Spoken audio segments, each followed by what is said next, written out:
Good morning. It is Friday, December 15th, 2023, and I'm back in the Smokies. This time on the North Carolina side on the Lakeshore Trail. I'm huffing and I'm puffing because I just came up the 1/3 a mile from Ollie Cove on Fontana Lake to Lakeshore around, actually,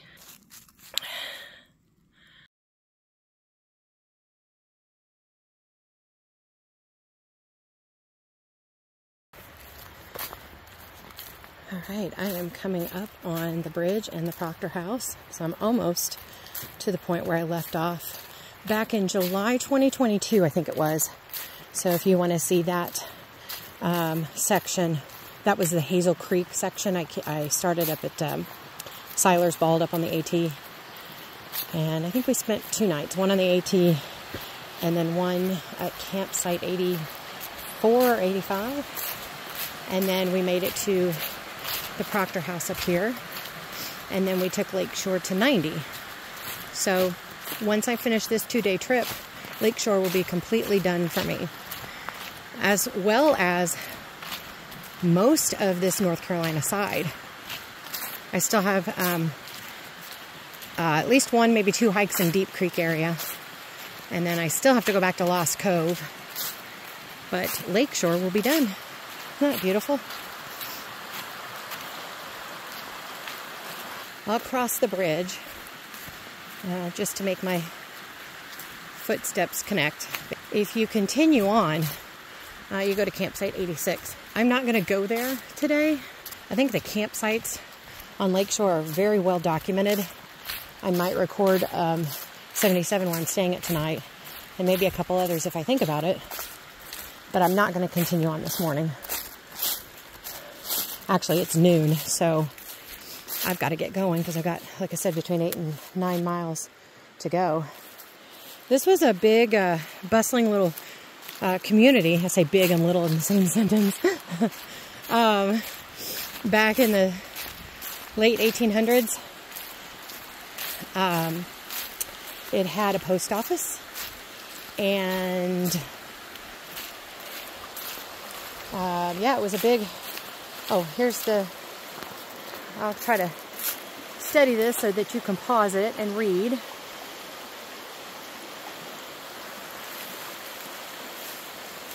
And then I'm going to continue across here. The Proctor home is to my left. I think I've got it in the view. That's a neat little place there. You definitely need to tour that. If I ever come back on this section of the Smokies, I will go back in it. All right, so that makes this continuous, and I'll head back. That 0.7 miles was mainly downhill. The very first part of it was uphill. But other than that, mainly downhill. Not a super steep hill, so not too bad. I will catch you when I connect back up to where I was at Ollie Cove. I made it back to Ollie Cove, or that sign on the side says Ollie Cove Trail. So I'm headed 6.8 miles now to campsite 77. I know it's not on the sign there, but this is the direction I am coming, or I'm going, excuse me. Ollie Cove is down there. So I think it's around a mile to the Welch Ridge trailhead. It's awfully sunny today. It's a gorgeous day. I think it's going to be beautiful tomorrow too. I think tomorrow night some heavy snow's coming, but I should be out and past the mountains by then. So today is going to be beautiful. It's 44 right now. Tonight's going to be a cold night, but I'm prepared. So I'm going to head on, and I will show you the Welch Ridge Junction. That might have been my biggest up of the day, and it wasn't, especially for Smoky Mountains standards. It wasn't that bad at all. I think I'm going to go up and down a lot today, which is nice. I think the elevation gain is 1,800 feet altogether, which again, for the Smokies is nothing. So I anticipate a beautiful day ahead. Okay, I made it to Welch Ridge. I knew it didn't sound right, and I kept calling it the trail junction. It's not the trail junction, but it's the ridge, I guess. So that must be the lake in the distance there. That little hill was kind of deceiving. It wasn't more than maybe 300 to 400 feet, but it was in a short distance. So it was a little tougher than I thought it was going to be.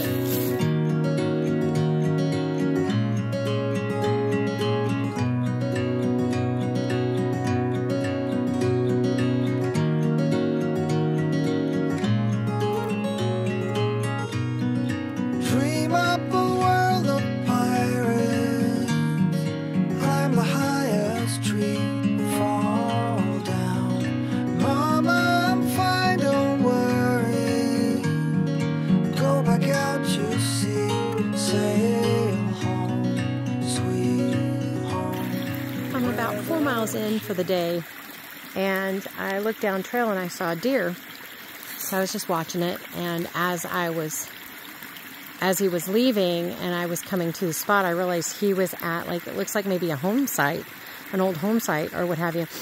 There's some metal pieces back there, and then you can see the big metal pile here, and then in that tree right there's a rock pile. So I wonder if that's a remnants of either a home site or a rock wall or something like that. It's a beautiful place to put a home right by a wonderful creek here. I've come across some more human remnants.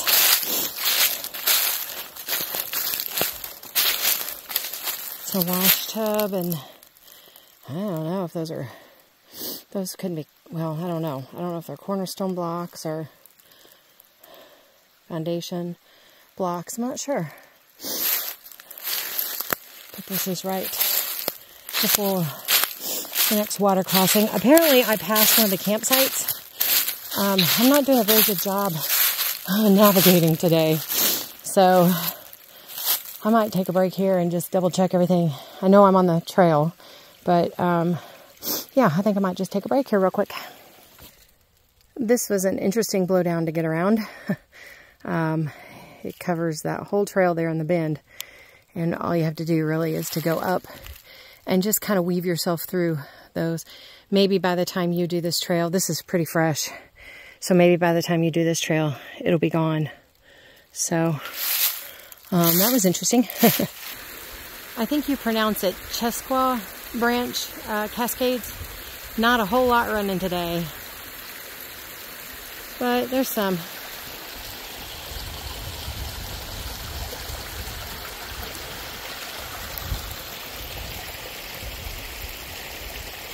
I got a mile and a half before camp. And I think I'm going to get there a little after 5. So, yeah, it's taking me longer than I thought today. Isn't that always the case? All right. It is almost officially sundown, although it really looks like it is. And I have made it to camp. I believe the trail goes that way. But I saw the bear cables over here. I don't see a sign yet, but this should be 77. So I am going to set up camp really quick. There's a nice stream here to get some water, and I'll get back to you. You can see where I had my headlamp on. My poor head. Excuse me. All right, so I am tucked away in my tent. It's 7 o'clock. I filtered water and then got some more water because I wanted to walk around after I ate. I did eat. I was not hungry, but I knew that I needed to eat. I really didn't eat that much today. I actually didn't eat lunch, and I just had a couple snacks along the trail. So I knew that I needed to eat. And then afterwards, I just walked around. I, did a few things so that I could, get everything down in my stomach. And then, excuse me, I just did my camp chores, and now I'm settled in for the night. In my tent right now, I think it's like 44 degrees. It's probably a little bit cooler outside. I think the low is supposed to be like 27 or 29 tonight. So we'll see how that goes. But I am super warm. In fact, I'm almost afraid, I'm sorry, I'm almost afraid I might be too warm. We'll see. I've got my 20-degree quilt, but then I've got the 20-degree sleeping bag liner. So, and I have my down booties for my feet. So today, it started out to be a really nice trail. It was wide, and the uphills weren't bad. The first couple miles were nice and wide, but after that they got super narrow, and still lots of leaves on the ground. And so, you know, if you saw a boulder field coming up, you knew that there were going to be rocks and you were going to slip on them, but you couldn't see them. So I struggled with that. I struggled with, I never like rolled my ankles or anything, but like I would retch my back because I'm trying to catch myself. So I had to slow down. So that, I mean, I had to slow down on the few uphills that I had, but I also had to slow down with that in mind. It just got super narrow, and then it's got that tilt to it. It's just not a very wide trail. It was beautiful, and what views that I had were really, really nice. Nothing epic, of course, but I was definitely ready to be done with the trail by the time I got to camp tonight. I hope, I suspect tomorrow's going to be pretty much just like that. It just might not be a very fun day, except for I'm hiking with 2 other women, and I think that they are fun women. So I'm really excited about that. What I'm going to do is get up early and meet them at, I'm not sure what that cove is, but it's about a mile down trail. So I'm probably going to try to get up around 6-ish. Tomorrow's going to be another beautiful sunny day. So tomorrow will be over 13 miles. And it's probably going to take all day long. Probably the same amount of uphill. It really isn't bad uphill. I was just over it. I think that covers everything. And I would suggest if you haven't started on your 900 miler and you are considering doing the 900 miler, whether you're doing it day hikes or backpacking, and if you're not sure, I would try a couple trails on the North Carolina side, because even the easy trails are difficult. And not that the Tennessee side isn't, but the Tennessee side has more visitors, and the trails can be, not always, a little bit easier in that aspect, not necessarily in the climbing aspect, but in the type of trail, the terrain on the trail. So might I suggest, if you haven't already started and you're considering it, try a few trails out in North Carolina, and that will probably tell you whether or not, because there were times I've never questioned, why am I doing this? This is stupid. I've always just had this goal in mind from the time I started. But there are trails out here that I'm like, why is this trail still on? I mean, it is, but here's the thing. It's not that it's a bad trail. It's just, this is difficult. If it weren't, everybody would be doing it. And so if you want to figure out if you are up for that, like if this is really the challenge you want, I would try some North Carolina trails. This would be one of them. It's not hard incline if you're not used to incline. But in other aspects, it's not going to be the easiest trail. So I don't know. That's my suggestion.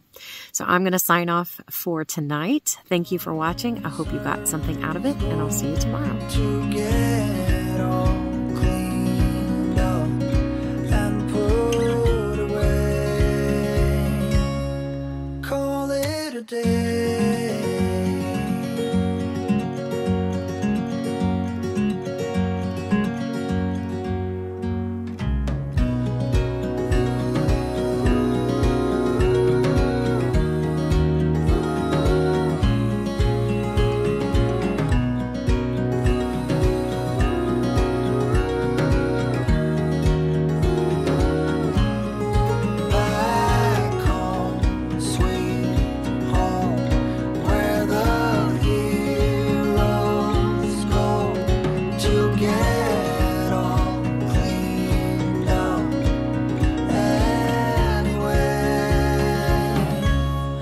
Call it a day.